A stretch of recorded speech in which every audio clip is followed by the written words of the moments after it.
के पेश। कराची में 24 घंटों के दौरान 36 लोग मारे गए। दहशतगर्दी रोकने के लिए हुकूमत फैसला कुन ऑपरेशन करेगी। रहमान मलिक ने कहा, बहुत बर्दाश्त कर लिया गया। हमा शहर में फौज का क्रैकडाउन जारी। यूएन सिक्योरिटी काउंसिल में मुसलसल दूसरे दिन सीरिया के हालात पर गौर किया गया। मजम्मती करारदाद पर अरकान में हैं इख्तिलाफात। इजिप्ट की फौज ने काहिरा के तहरीर स्क्वायर से एहतजाजियों को जबरदस्ती हटा दिया। अमेरिका के कर्ज की हद बढ़ाने से मुताल्लिक बिल हाउस ऑफ रिप्रेजेंटेटिव्स में मंजूर कर लिया गया। रमजान में उम्रे के लिए आने वाले जायरीन की तादाद में हुआ 7% इजाफा। कीमतों में इजाफे के मसले पर पार्लियामेंट में हुआ हंगामा। हुकूमत ने किया कायदा 184 के तहत बहस से इत्तेफाक। लोकपाल बिल चारशंबे को लोकसभा में पेश किया जाएगा। 2 टेस्ट मैचों में बदतरीन शिकस्त के बाद टीम इंडिया को मजबूती अता करने के लिए वीरेंद्र सहवाग इंग्लैंड रवाना होंगे।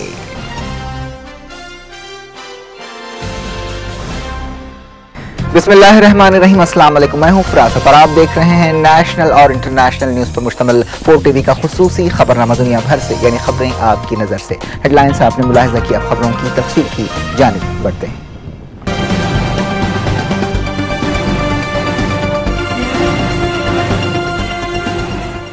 कराची में बदतरीन तशद्दुद के दरमियान पाकिस्तान के वजीर दाखिला रहमान मलिक ने वहां के हालात के बारे में कहा है कि अवाम और हुकूमत ने बहुत बर्दाश्त कर लिया है, लेकिन अब दहशतगर्दों के खिलाफ ऑपरेशन होगा। उन्होंने नेशनल क्राइसिस मैनेजमेंट सेल में लॉ एंड ऑर्डर की सूरत हाल के बारे में एक मीटिंग की, जिसके बाद मीडिया से बातचीत करते हुए उन्होंने ये बात कही। रहमान मलिक ने कहा कि बदअमनी में शामिल और फसाद में शामिल लोगों के खिलाफ कार्रवाई की जाएगी। इस तरह रहमान मलिक ने कराची में गड़बड़ पैदा करने वालों के खिलाफ फैसला कुन ऑपरेशन का इशारा दिया। रहमान मलिक ने कराची की हवाई निगरानी रखने का भी हुक्म दिया। पाकिस्तान के सदर आसिफ अली जरदारी और वजीर आजम यूसुफ रजा गिलानी की खास हिदायत पर रहमान मलिक कराची पहुंचे और वहां की लॉ एंड ऑर्डर सूरत हाल का जायजा लिया। कराची शहर में 24 घंटों के दौरान कम से कम 36 लोग मारे गए हैं। कराची में फायरिंग के वाकयात का सिलसिला रमजान के पहले दिन भी जारी रहा। इससे पहले जो जुलाई का महीना था, उसमें कराची में तशद्दुद और फायरिंग के वाकयात में 200 लोग मारे गए थे। इस तशद्दुद के लिए उर्दू बोलने वालों की नुमाइंदगी करने वाली MQM और पश्तूनों की नुमाइंदगी करने वाली पार्टी अवामी नेशनल पार्टी के हामियों को जिम्मेदार समझा जा रहा है।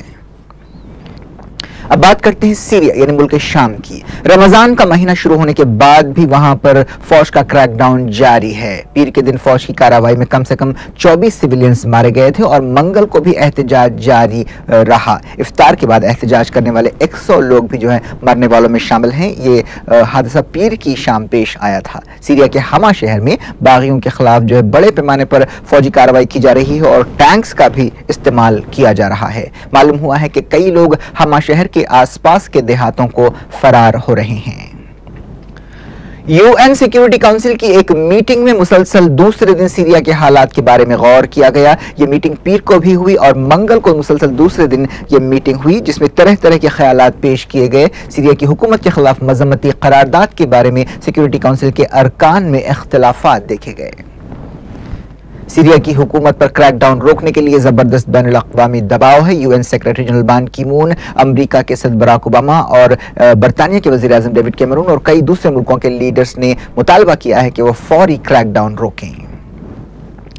इजिप्ट में फौज ने दारुलहुकूमत काहिरा के तहरीर स्क्वायर पर मुजाहरा करने वाले लोगों को ताकत के इस्तेमाल के जरिए मुंतशिर कर दिया। काहिरा से मिलने वाली खबरों में कहा गया है कि मुजाहिरीन को मुंतशिर करने के लिए जो कार्रवाई की गई उसके दौरान कोई बड़ा वाकया पेश नहीं आया। फौज ने हवाई फायरिंग करते हुए मुजाहिरीन को मुंतशिर कर दिया, लेकिन एहतजाजी ग्रुपों का कहना है कि उन्होंने रमजान के महीने के मद्देनजर अपना एहतजाज खत्म किया है। बाज़ एहतजाजी ग्रुपों का कहना है कि साबिक़ सदर हुस्नी मुबारक के खिलाफ मुजाहरों के दौरान जो लोग मारे गए थे उनके जिम्मेदारों को कैफर किरदार तक पहुंचाने तक उनका एहतजाज जारी रहेगा।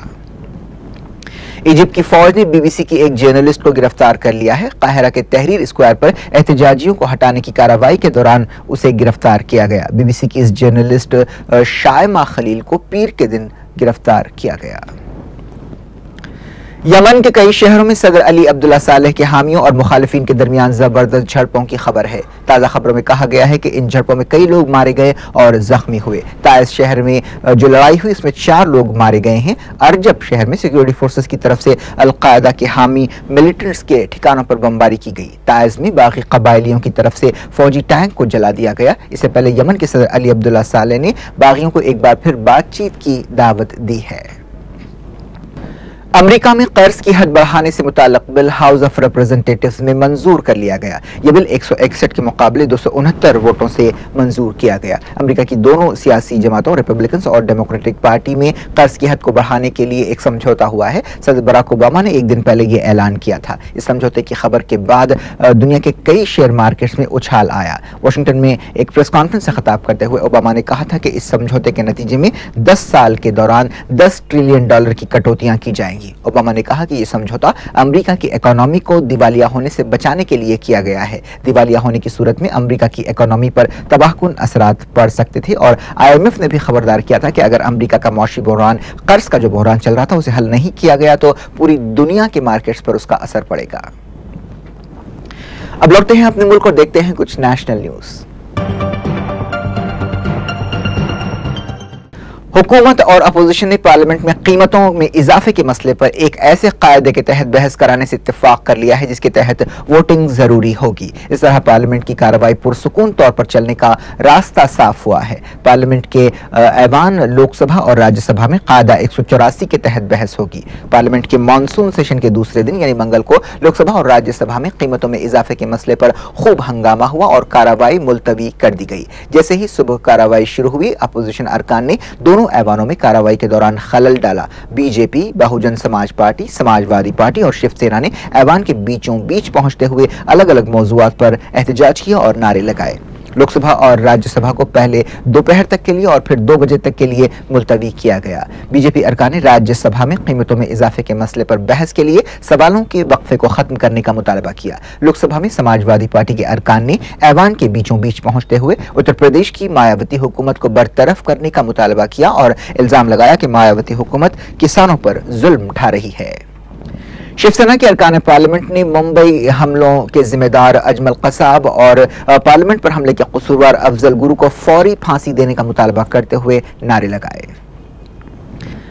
मरकजी हुकूमत चारशंबे को पार्लियामेंट में लोकपाल बिल पेश कर सकती है। कैबिनेट में 30 जुलाई को इस बिल को मंजूर किया गया था और वजीर आजम के ओहदे को लोकपाल के दायरे से बाहर रखा गया था। सिविल सोसाइटी के अरकान हुकूमत के बिल के मुसवदे को कमजोर करार दे रहे हैं और अन्ना हजारे ने ऐलान किया है कि वो इस बिल के खिलाफ 16 अगस्त से मरण व्रत शुरू करेंगे। इस मसले पर मंगल को पार्लियामेंट में हंगामा हुआ। हुकूमत ने लोकसभा स्पीकर मीरा कुमार को एक खत लिखा जिससे ऐसे इम्कानात पैदा हुए हैं कि लोकपाल बिल चारशंबे को पेश किया जाएगा। मरकजी हुकूमत ने कॉमनवेल्थ गेम्स के स्कैम में NDA को घसीटने की कोशिश करते हुए उस वक्त की NDA हुकूमत के बारे में कहा कि उसने दिल्ली की हुकूमत को नजरअंदाज कर दिया था और खुद बढ़ चढ़ कर मामलतें की थी। वजीर स्पोर्ट्स अजय माकन ने लोकसभा में बयान देते हुए ये बात कही। माकन ने कहा कि सुरेश कलमाड़ी को NDA हुकूमत ने ही कॉमनवेल्थ गेम्स ऑर्गेनाइजिंग कमेटी के चेयरमैन की हैसियत से मुकर्रर किया था। उन्होंने ये खबरें सामने आने के बाद ये बयान दिया है कि CAG ने कलमाड़ी के लिए 2000 करोड़ रुपए तक दस्तयाब कराए जाने के लिए वजीर आजम के दफ्तर पर तनकीद की है। कर्नाटक के साबिक चीफ मिनिस्टर BS येदियुरप्पा ने कहा है कि वो कर्नाटक के सुपर CM बनना नहीं चाहते। उन पर तनकीदें की जा रही हैं कि वो सदानंद गौड़ को अपना जानशीन बनाकर पीछे से हुकूमत करना चाहते हैं, लेकिन उन्होंने ऐसी तनकीदों को मुस्तरद कर दिया। येदियुरप्पा ने कहा कि पार्टी के सीनियर लीडर जो भी फैसला करेंगे वो उसे कबूल करेंगे। इम्कान है कि चारशंबे को कर्नाटक के नए चीफ मिनिस्टर को चुना जाएगा। येदियुरप्पा को गैर कानूनी कानकनी के स्कैम में उनका नाम सामने आने के बाद इस्तीफा देना पड़ा था, लेकिन इसके बावजूद वहां का जो सियासी तजस्सुस है, बहरान है, अभी खत्म नहीं हुआ है और इम्कान है कि चारशंबे को कुछ पर्दा हटेगा वहां के बहरान से और नए चीफ मिनिस्टर का नाम सामने आएगा। दुनिया भर से मैं वक्त हो गया एक ब्रेक के बाद भी खबरों के साथ दोबारा आपकी खिदमत में हाजिर होंगे। आप हमारे साथ रहें।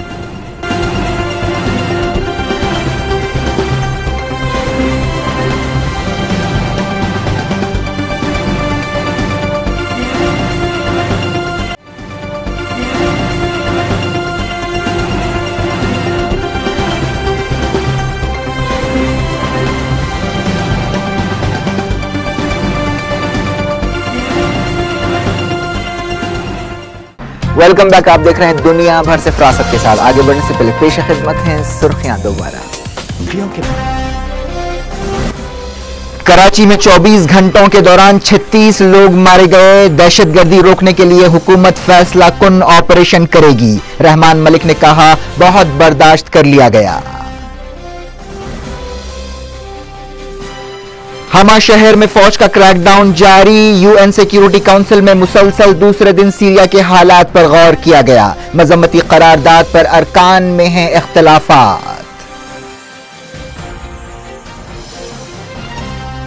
इजिप्ट की फौज ने काहिरा के तहरीर स्क्वायर से एहतजाजियों को जबरदस्ती हटा दिया। अमेरिका के कर्ज की हद बढ़ाने से मुताल्लिक बिल हाउस ऑफ रिप्रेजेंटेटिव्स में मंजूर कर लिया गया। रमजान में उम्रे के लिए आने वाले जायरीन की तादाद में हुआ 7% इजाफा। कीमतों में इजाफे के मसले पर पार्लियामेंट में हुआ हंगामा। हुकूमत ने किया कायदा 184 के तहत बहस से इत्तेफाक। लोकपाल बिल चारशंबे को लोकसभा में पेश किया जाएगा। 2 टेस्ट मैचों में बदतरीन शिकस्त के बाद टीम इंडिया को मजबूती अता करने के लिए वीरेंद्र सहवाग इंग्लैंड रवाना होंगे।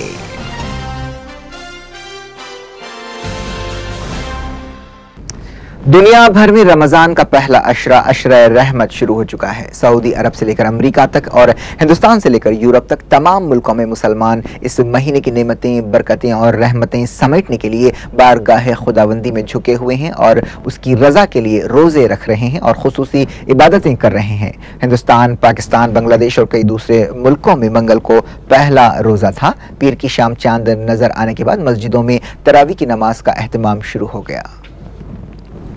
रमजान के महीने में उम्रे के लिए आने वालों की तादाद में 7% इजाफा हो गया है। पिछले कुछ सालों से रमजान में उम्रे के लिए आने वाले जायरीन की तादाद बढ़ती जा रही है और इस तादाद से ऐसा गुमा हो रहा है जैसे कि हज का मौसम हो। अब तक 25 लाख से ज्यादा मुसलमान उम्रे के लिए मक्का मुकर्रमा पहुंच चुके हैं और अंदाजा है कि 50 लाख के करीब मुसलमान इस रमजान उम्रे की सादत हासिल करेंगे। अफगानिस्तान के कंदूज सूबे में एक खुदकुश हमले में 4 प्राइवेट सिक्योरिटी गार्ड्स मारे गए। सूबे के तर्जुमान ने कहा कि सिक्योरिटी कंपनी के एक दफ्तर के करीब नामालूम खुदकुश हमला आवर ने अपनी कार को धमाके से उड़ा दिया। इस हमले में 10 लोग जख्मी भी हुए। खुदकुश हमले से पहले हमला आवरों और सिक्योरिटी गार्ड के दरमियान फायरिंग का तबादला हुआ। शहर से कुछ देर पहले खुदकुश बम्बरदार ने यह धमाका किया और उसका निशाना एक होटल थी जहां अक्सर गैर मुल्की आया करते थे। मरने वाले तमाम लोग अफगानिस्तान के शहरी बताए गए हैं। जख्मियों में एक पुलिस वाला भी शामिल है। इस 2 मंजिला होटल में ठहरने वाले गैर मुल्की जो थे वो महफूज रहे। सूबे के पुलिस तर्जुमान सरवर हुसैनी ने बताया कि उस होटल में जर्मन इमदादी कारकुन अक्सर ठहरते हैं। तालिबान ने इस हमले की जिम्मेदारी कबूल की है। एसोसिएटेड प्रेस को एक मैसेज रवाना करते हुए तालिबान के तर्जुमान ज़बीउल्लाह मुजाहिद ने कहा कि इस हमले में जर्मन इंटेलिजेंस सेंटर और सिक्योरिटी कंपनी को निशाना बनाया गया। इंग्लैंड के खिलाफ 2 टेस्ट मैचों में बदतरीन शिकस्त के बाद परेशान हाल टीम इंडिया को मजबूत करने के लिए वीरेंद्र सहवाग चारशंबे को इंग्लैंड रवाना होंगे। हिंदुस्तानी क्रिकेट बोर्ड BCCI ने यह बात बताई। 32 साल सहवाग अपने कंधे की चोट की वजह से वेस्टइंडीज के खिलाफ हालिया सीरीज और इंग्लैंड के खिलाफ पहले 2 टेस्ट मैच नहीं खेल सके। उन्हें इंग्लैंड का दौरा करने वाली 17 रुकनी टीम के लिए चुना तो गया था, लेकिन उन्हें 15 दिन बाद टीम में शामिल होने की इजाजत दी गई थी। 5 अगस्त से नॉर्थम्पटनशायर के खिलाफ 2 रोजा वार्म अप मैच के दौरान सहवाग के फिटनेस की जांच होगी। हिंदुस्तानी क्रिकेट टीम को पीर को इंग्लैंड के खिलाफ दूसरे टेस्ट मैच में 319 रन से बदतरीन शिकस्त हो गई थी। इस कामयाबी के बाद इंग्लैंड 4 मैचों की सीरीज में 2-0 की लीड हासिल कर चुका है। यह एक ऐसी लीड है जिसे अब हिंदुस्तान पीछे नहीं छोड़ सकता। टीम इंडिया को पहले टेस्ट में 196 रनों से शिकस्त का सामना करना पड़ा था। अगर हिंदुस्तानी टीम को टेस्ट रैंकिंग में अपना नंबर 1 मकाम बरकरार रखना है तो उसे अगले 2 में से कम 1 मैच जीतना होगा और 1 मैच में इंग्लैंड को कामयाबी हासिल करने से रोकना होगा। अगर ऐसा नहीं होता है तो इंग्लैंड की टीम नंबर 1 टीम दुनिया की बन जाएगी। सहवाग के ओपनिंग पार्टनर गंभीर भी तीसरे टेस्ट के लिए फिट होने की उम्मीद है, जो कोहनी में चोट की वजह से दूसरे टेस्ट में हिस्सा नहीं ले सके थे। क्या थी इस बुलेटिन की खास खबरें? आखिर में हेडलाइंस दुनिया भर से पेश है दोबारा। कराची में 24 घंटों के दौरान 36 लोग मारे गए। दहशतगर्दी रोकने के लिए हुकूमत फैसला कुन ऑपरेशन करेगी। रहमान मलिक ने कहा, बहुत बर्दाश्त कर लिया गया। हमा शहर में फौज का क्रैकडाउन जारी। यूएन सिक्योरिटी काउंसिल में मुसलसल दूसरे दिन सीरिया के हालात पर गौर किया गया। मजम्मती करारदाद पर अरकान में हैं इख्तिलाफात। इजिप्ट की फौज ने काहिरा के तहरीर स्क्वायर से एहतजाजियों को जबरदस्ती हटा दिया। अमेरिका के कर्ज की हद बढ़ाने से मुताल्लिक बिल हाउस ऑफ रिप्रेजेंटेटिव्स में मंजूर कर लिया गया। रमजान में उम्रे के लिए आने वाले जायरीन की तादाद में हुआ 7% इजाफा।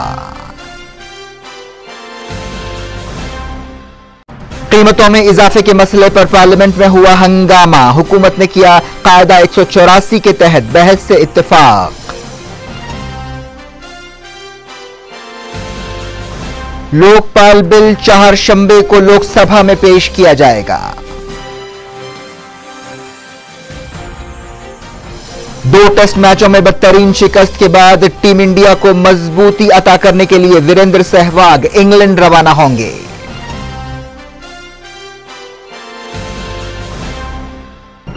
ये थी आज की खबरें। अब फरासत को इजाजत दें और अपना बहुत ख्याल रखें। अल्लाह हाफ़िज़।